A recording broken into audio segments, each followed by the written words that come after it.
Uela, uela raga, come state ragazzi? Spero tutto bene. Siamo ancora una volta in una bellissima piazza qui in Italia per parlare della grammatica. So guys, we are once again in a beautiful piazza here in Italy to talk about Italian grammar. We will be covering some advanced Italian today. This is the third video in our series of videos on the Periodo Ipotetico. We will be covering the terzo grado, il Periodo Ipotetico della Irrealtà.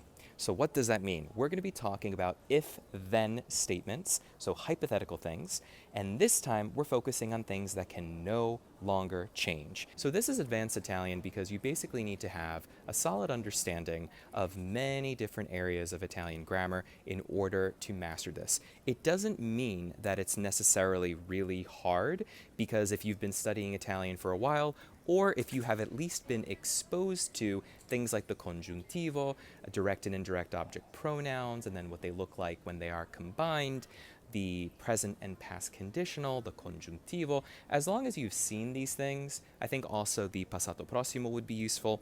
This is something that is actually quite straightforward. I personally find everything in Italian to be straightforward, so long as you look at it in little pieces and then take a look at it all together, what I call the holistic or well-rounded approach. That way we look at it from both the micro and the macro, and I often find that helps us to bring everything together.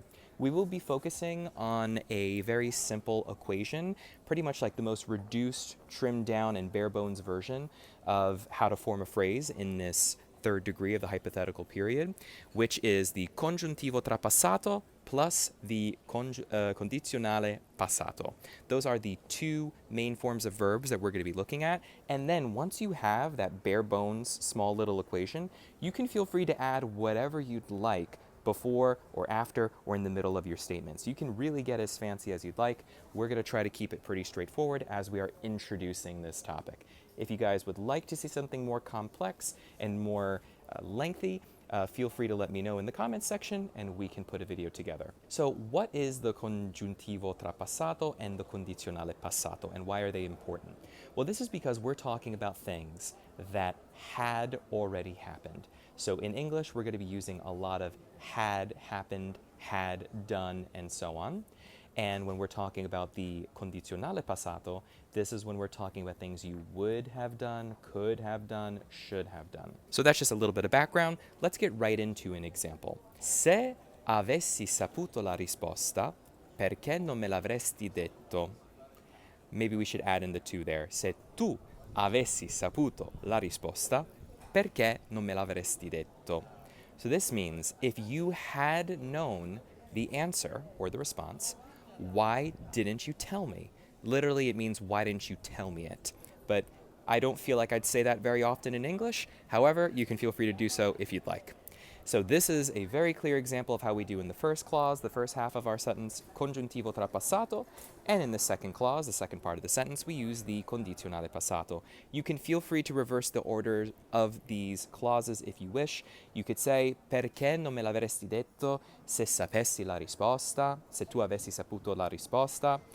You could do that, but I think in this situation, I don't really love the way that it sounds. However, it can be done. So as we can see here, this is something that is done and over with. We can't go back. You had known the answer and you didn't tell me. So I'm asking in sort of an alternative situation, in an alternate universe. Had the situation been different, then in the past you could have possibly done this, but there's no real way of us knowing because we're talking about something that's done and over with. The train has left the station, you know?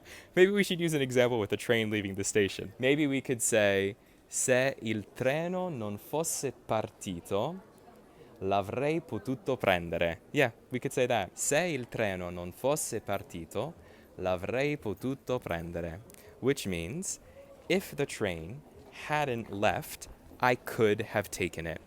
I could have taken it. So here what we're doing is, because we're using the verb partire, which requires essere as its helping verb, that's why the first clause of our sentence looks different here. Remember, these are tempi composti, compound tenses. So I hope this makes sense. This is basically it. This is as simple and as straightforward as I think it can get. The most bare bones version of this, you can obviously make it much more complex. You can add in even more things.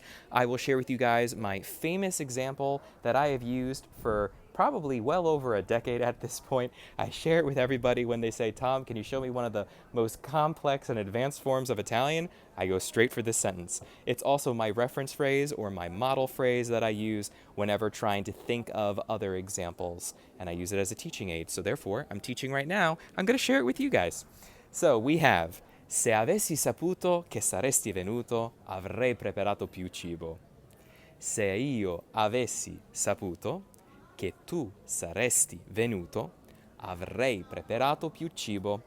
This means, if I had known you were coming, or it can also mean, if I had known you were going to come, I would have made more food.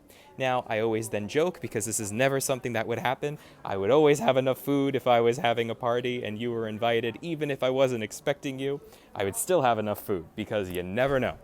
So, this is definitely an irrealtà. So, se avessi saputo che saresti venuto, avrei preparato più cibo.